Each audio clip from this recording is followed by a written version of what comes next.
Alors, du coup, Bastien, on va faire un petit peu cette petite interview pour la première vidéo, pour le lancement de notre chaîne, du coup, de Ouais. la chaîne de la Spartan. Donc, du coup, est-ce que tu peux commencer par te présenter, du coup? Moi, c'est Sébastien, ou Popoyo pour ceux qui me connaissent. Je suis le vice-président et cofondateur des French Spartan. Bon, actuellement, j'ai quitté mon poste de vice-président, mais je reste quand même le cofondateur et toujours actif dans la team. Donc, c'est peut-être tout ce que j'ai à dire, hein. Ouais, oui, oui, bah, de toute façon, après, je vais faire pareil pour ma part. Donc, pour moi, je suis Gaël.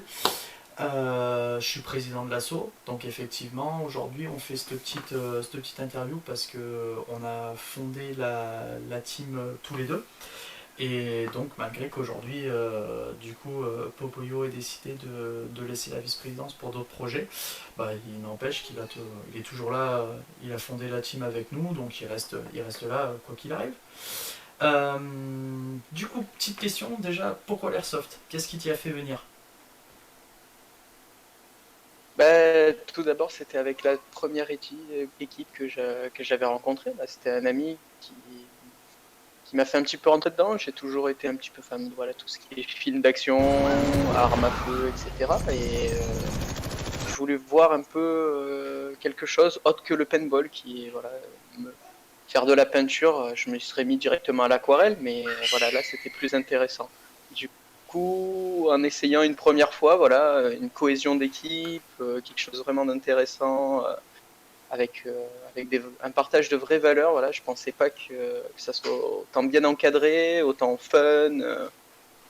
Et du coup, voilà, on tombe vite amoureux de ce genre de sport. Oh, puis ça permet toujours d'aller courir dehors plutôt que de rester enfermé, quoi. Exactement, surtout en cette période-là, ça ferait du bien d'aller respirer un petit peu d'air. Ouais. Carrément. Donc, je vais faire pareil. Donc, pour ma part, en fait, pourquoi l'airsoft? J'ai commencé comme beaucoup en fait avec le paintball.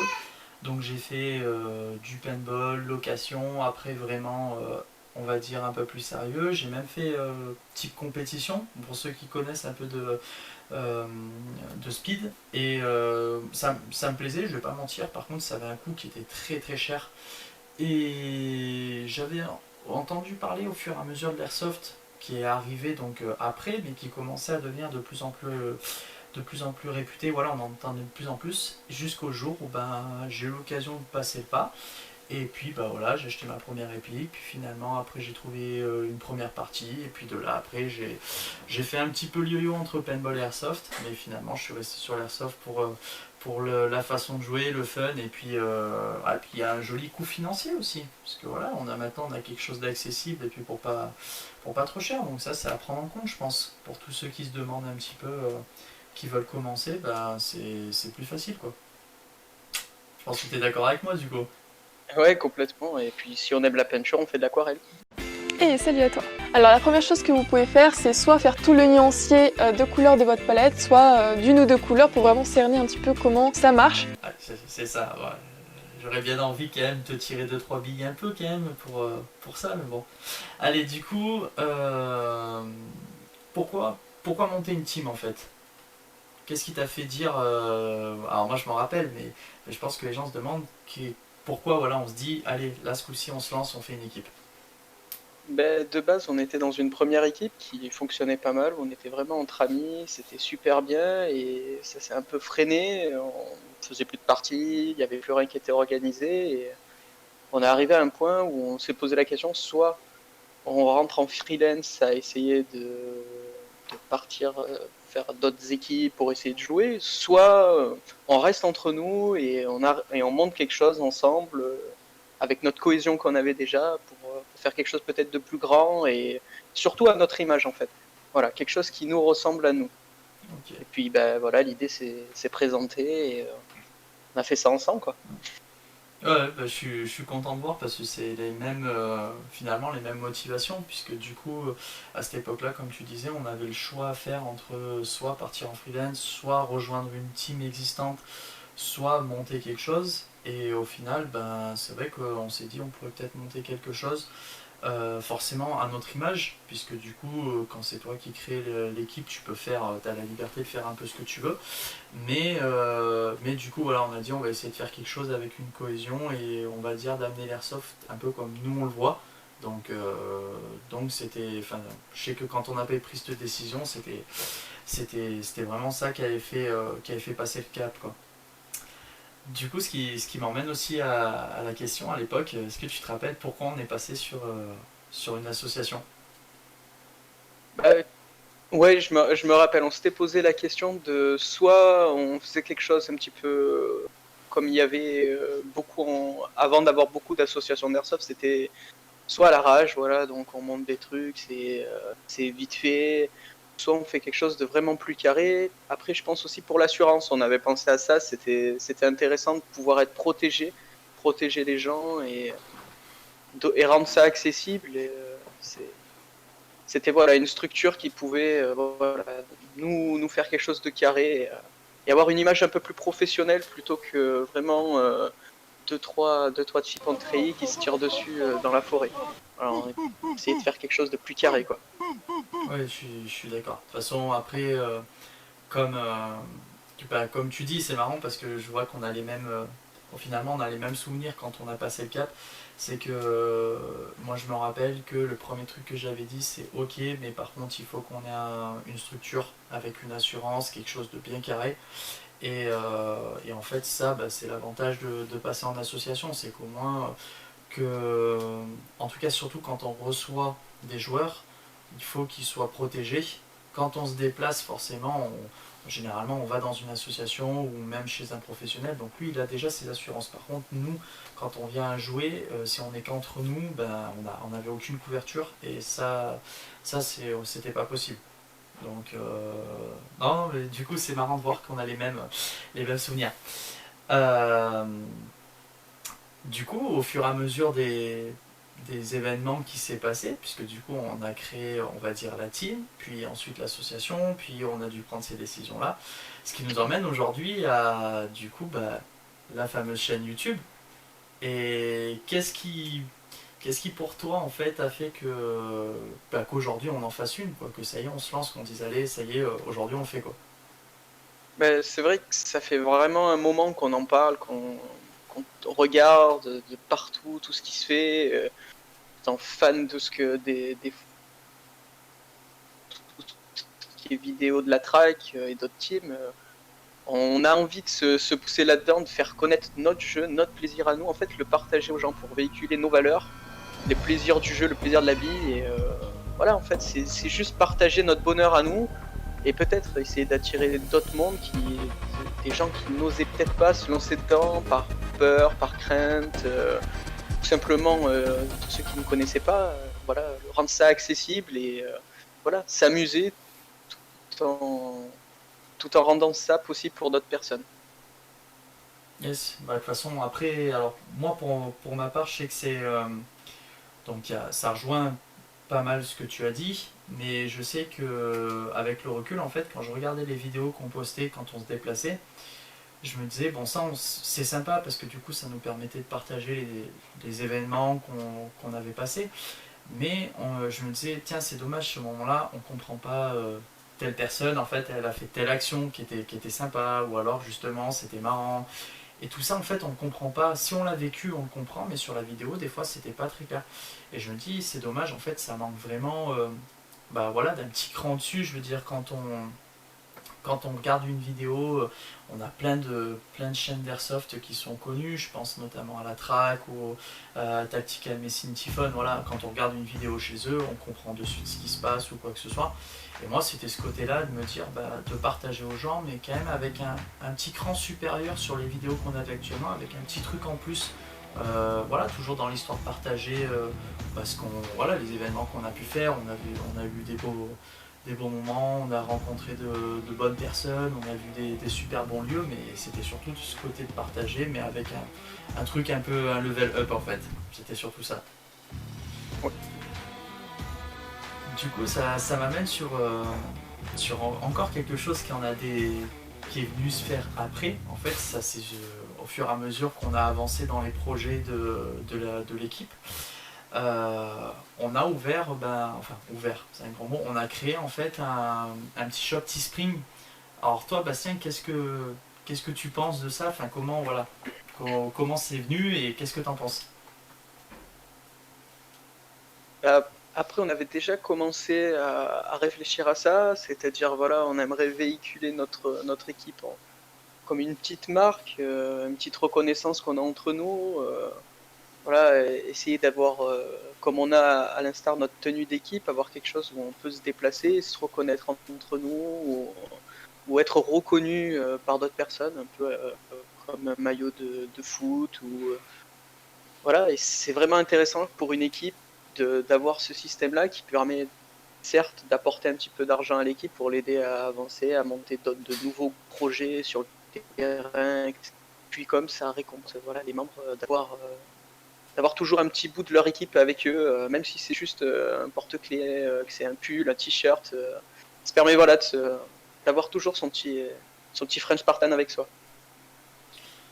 Ouais, enfin je suis clairement d'accord dans le sens où on a eu quand même pas mal de demandes au final sur du goodies. Alors là forcément, on va dire on l'ouvre à un public plus large, mais en fait on avait beaucoup de demandes, sauf que les goodies c'est assez compliqué à mettre en place puisque généralement il faut du stock, il faut plein de choses et quand on est en association ou en petite team, on n'a pas ces facilités là et du coup la solution en fait de Teespring c'est de permettre à n'importe qui, surtout aux membres de l'asso puisque en premier temps c'est surtout pour eux, par exemple quelqu'un qui veut un t-shirt mais d'une certaine taille ou par exemple qui veut un mug ou quelque chose voilà on va dire à l'unité, là l'avantage c'est qu'il peut prendre vraiment ce qu'il faut et comme tu dis c'est un petit peu notre petite marque en fait à nous et c'est sympa de pouvoir permettre de proposer ça aux membres ou autres, c'est-à-dire quelqu'un qui n'est pas forcément membre mais qui se renseigne un peu sur notre équipe, qui nous a peut-être rencontrés. Moi je sais que ça m'est déjà arrivé de regarder, par exemple on reprend l'exemple de la track, acheter un patch de la track c'est quand même super sympa parce que ça veut dire c'est une équipe qu'on suit, voilà. Là un petit peu c'était un petit peu alors cette idée oui ou non, c'est pas l'idée d'être ultra suivi, ultra connu, mais en tout cas de le proposer. Voilà, si jamais ça se fait, ce sera vraiment super pour nous, mais c'est de le proposer aux gens. Si aujourd'hui on devait te demander un petit peu sur la French Spartan, quel type de jeu on a, tu dirais quoi du coup? Je pense tout d'abord du fun.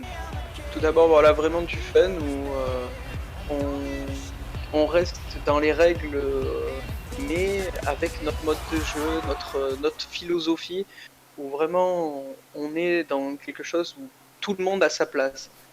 Il n'y a pas de personnes qui ont vraiment un rôle. Voilà, on est vraiment dans le fun, donc on a nos parties, que ça soit scénarisé ou pas, parce que voilà, Gaël et moi, on adore nous faire des scénarios plus ou moins sérieux, mais voilà, on a besoin de voilà, de cette petite liberté où on peut s'amuser, avantager une équipe, en désavantager une autre, les faire courir dans la forêt en faisant croire il y a une attaque d'hélicoptère, comme les faire ressortir. Voilà, on est vraiment dans quelque chose où on est là pour s'amuser, pour poser son cerveau et juste profiter de ses potes et tirer de la bille avec plaisir, quoi. Rentrer le soir et avec un grand smile en disant voilà, je me suis régalé, quoi.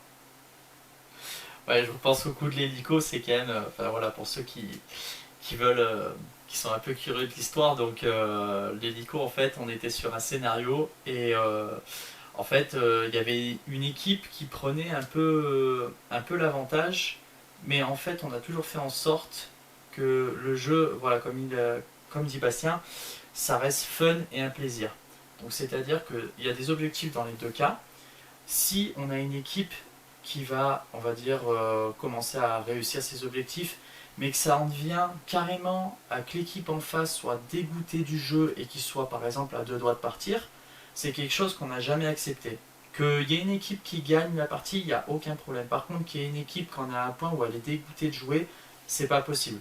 C'est donc en fait, du coup, dans des moments comme ça, on improvisait toujours des petits trucs pour mettre un petit peu des bâtons dans les roues, pas dans l'histoire de punir, mais dans l'histoire que tout le monde s'amuse. Et donc, effectivement, il y avait des fois où on s'est retrouvé à annoncer à la radio, oh, attention, vous allez avoir un bombardement qui va passer ou quelque chose. Et en fait, ce moment-là, ben, en fait, on avait un collègue qui jouait le jeu sur le terrain et qui dit oui, oui, c'est bon, je vois un AC-130. Et donc, on comprend pas, il nous répond ça.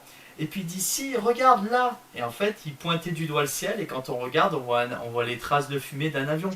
Donc voilà, ça reste, je pense que d'un point de vue fun, ça montre précisément en fait comment nous on aime jouer. C'est-à-dire qu'on peut faire quelque chose de scénarisé, de sérieux. On sait faire, voilà, que ce soit nous l'organiser ou alors le jouer à l'extérieur.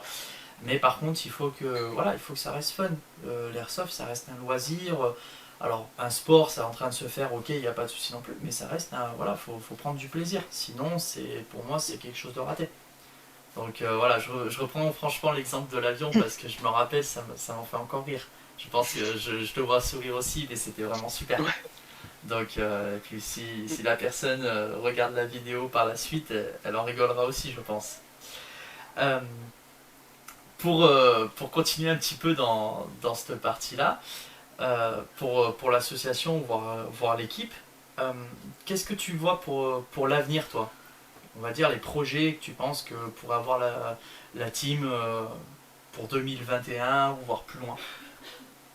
Je pense déjà sortir de ce confinement pour pouvoir jouer et ça serait bien de remettre en place une autre opération Red Cross. Ça serait vraiment sympa. C'était un bonheur de rencontrer autant de gens de partout qui sont passionnés par la même chose et partager ce moment avec voilà, leurs expériences, partager un bon repas comme on a fait. C'était vraiment un très très bon moment. Donc il y a ça qui me tient à cœur, voilà, qu'on puisse refaire ce système-là. Il y a ça et après pouvoir encore développer. Nous on a un terrain qui est un diamant à l'état brut et qui s'améliore de partie d'année en année Je suis et d'accord. voilà,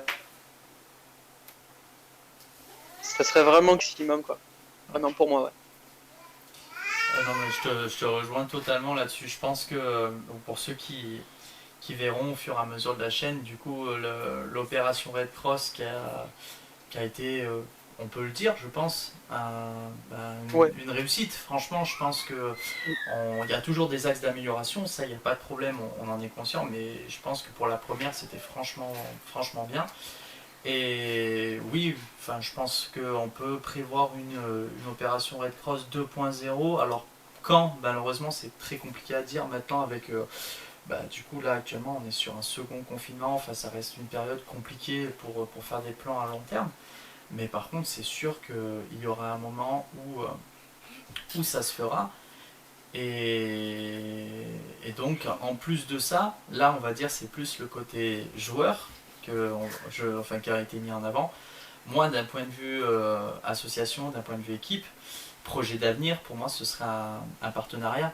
Donc, je pense qu'il viendra par la suite, mais il y aurait vraiment un projet de faire un partenariat avec soit une marque ou un shop, quelque chose qui puisse nous suivre et nous accompagner, parce qu'au final, on demande que ça, de donner du visuel sur notre loisir en tant qu'airsoft, mais aussi sur tous les commerçants, voilà, qui sont en Ardèche très peu connus. Déjà, il n'y en a pas, et même ceux qui sont assez proches, malheureusement, il y a 1 heure, voire 2 heures minimum de trajet pour aller les rencontrer, donc ça reste compliqué. Est-ce que tu vois quelque chose à rajouter, Bastien, si tu devais dire quelque chose pour ce lancement? Parce que du coup, voilà, comme on l'a dit, c'est le lancement de la chaîne, ça va être la première vidéo. Bah déjà merci d'avoir pensé à moi pour la première vidéo de suite, ça fait plaisir, hein. Après, C'est ça. Après, je pense, voilà, déjà, je m'adresse à tous ceux qui hésitent encore à se lancer dans l'airsoft. Les gars, essayez. C'est quelque chose vraiment de fun. Vous pouvez aller voir n'importe quel autre team qui est près de chez vous. Ils seront enchantés de vous faire essayer. Et voilà, apprenez, essayez. Prendre des billes, ça fait pas mal. Ça vous fait courir. Vous allez vous régaler. Vous allez voir quand vous allez trouver vraiment votre équipe, vous allez vous régaler. Et n'hésitez pas si vous avez d'autres besoin de conseils ou même essayer, que vous passez en Ardèche, on sera toujours ouvert à vous faire essayer et surtout, n'oubliez pas de vous abonner. Carrément. Eh ben écoute Bastien, je crois qu'il y a pas plus à rajouter de ma part en tout cas. Effectivement, comme tu dis, on sera toujours ouvert aux nouveaux, aux déplacements, à rencontrer de nouvelles personnes. Et puis, je le répète encore une fois, n'hésitez pas à vous abonner, liker, faire un petit commentaire pour ce que vous avez pensé sur la vidéo, ce que vous voulez voir par la suite, parce qu'effectivement, vous verrez, il y aura plein de petites suites, vous pouvez de petites actus sur la French. Et puis, je vous dis à la prochaine pour la prochaine vidéo.